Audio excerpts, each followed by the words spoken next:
Prime Minister Shri Narendra Modi will be embarking on a three-nation visit on Saturday, the 16th of November.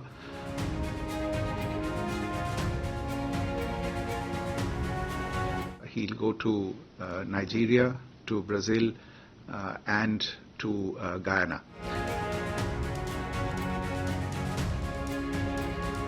The visit to Brazil is for the 19th G20 Summit that's being held on the 18th and 19th of November. This is the Prime Minister's third official visit to Brazil.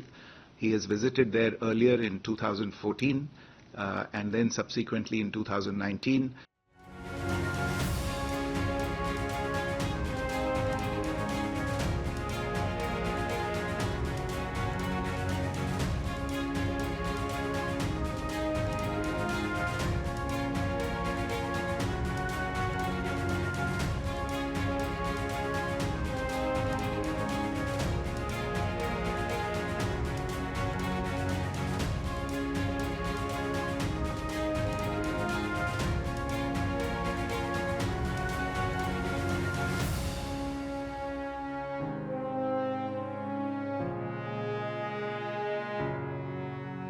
You would be aware, you may have seen the press release of the ministry yesterday.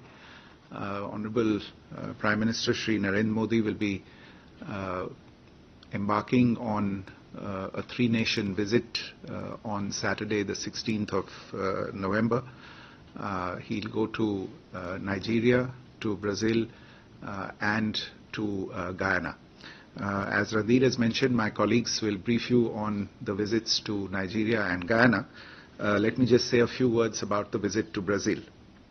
The visit to Brazil is for the 19th G20 Summit that's being held on the 18th and 19th of November.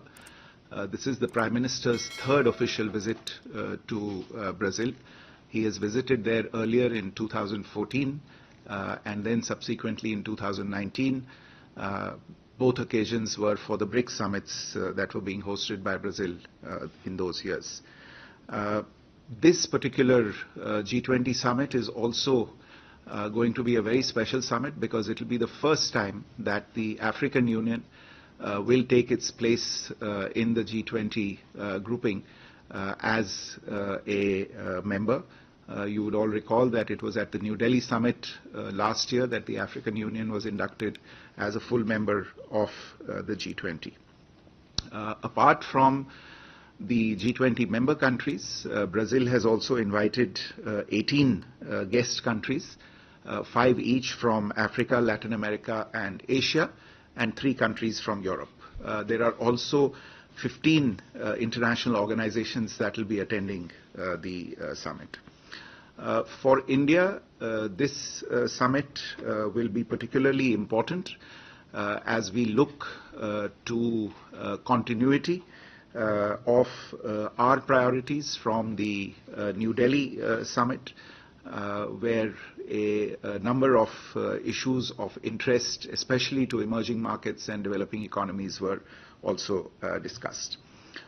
You're also aware that the G20 has emerged as the primary forum for international economic cooperation and on issues of global significance.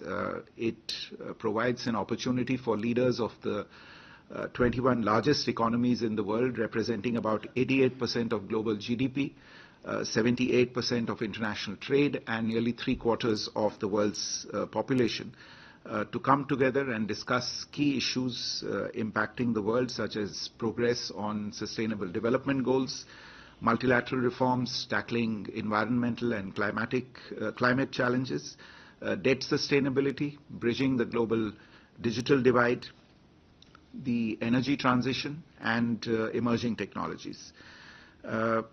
A few words about Brazilian priorities, the presidency's priorities for this particular edition of the G20. The theme of this G20 is building a just world and a sustainable planet.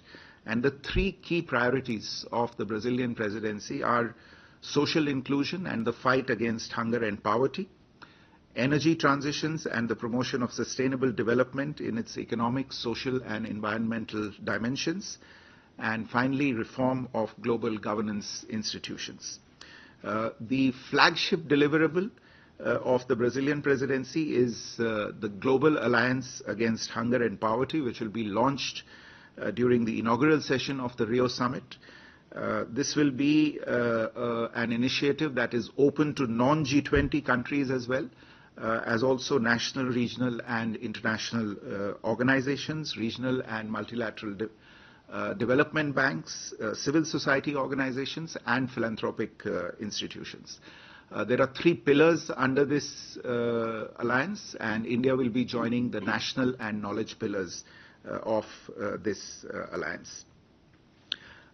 This will be the main sessions will be followed by a closing ceremony where the chairmanship of or the presidency of the G20 will be handed over by President Lula of Brazil to President Ramaphosa of South Africa. This will also, in a sense, cap a run of 4 emerging markets and developing economy, EMD countries, holding the presidency in succession of the G20, starting with Indonesia, India, Brazil now, and South Africa the next year. I just want to make one point, which is that the priorities of the Brazilian presidency, which I mentioned a little while earlier, they align very well with the priorities that India had championed and voiced during its presidency of the G20. To refer to the key priority, which is hunger and poverty during this presidency. Last year at the G20, as you would recall, we had come out with the G20 Deccan high-level principles on food security and nutrition, which align with the main priority of the Brazilian presidency this year. Reform of multilateral institutions fit for the 21st century was another key priority of our presidency, and this is again being taken forward by Brazil this year. And the G20 leaders' call for better, bigger and more effective multilateral development banks during the New Delhi summit found resonance globally and is being carried forward this year through the G20 roadmap for better, bigger and more effective MDBs. And this is a roadmap that will be endorsed by the leaders at the Rio Summit. And as regards energy transition, the ambition set in New Delhi on tripling renewable energy capacity and doubling the rate of energy efficiency by 2030 are again being reaffirmed at the G20 this year. Another point of interest, which is the Empowerment of Women Working Group, which was envisioned during India's presidency, was convened for the first time this year during the Brazilian presidency, and it cemented the narrative of women-led development in the G20. The Research and Innovation Working Group, which was conceived during our presidency, started its meetings this year and finalized its terms of reference. And the Disaster Risk Reduction Working Group and the Startup 20 Engagement Group, which were also initiated during India's presidency, have been carried forward this year. So the ambitious language that was reflected in the New Delhi leaders' delegation has provided the basis for many of the G20 outcome documents that have been adopted this year. Some of our flagship priorities, such as digital public infrastructure, mission life, women-led development, etc., have all found resonance as well as reflection in the outcome documents of the Brazilian presidency. So we look forward to a very successful and productive G20 summit in Rio.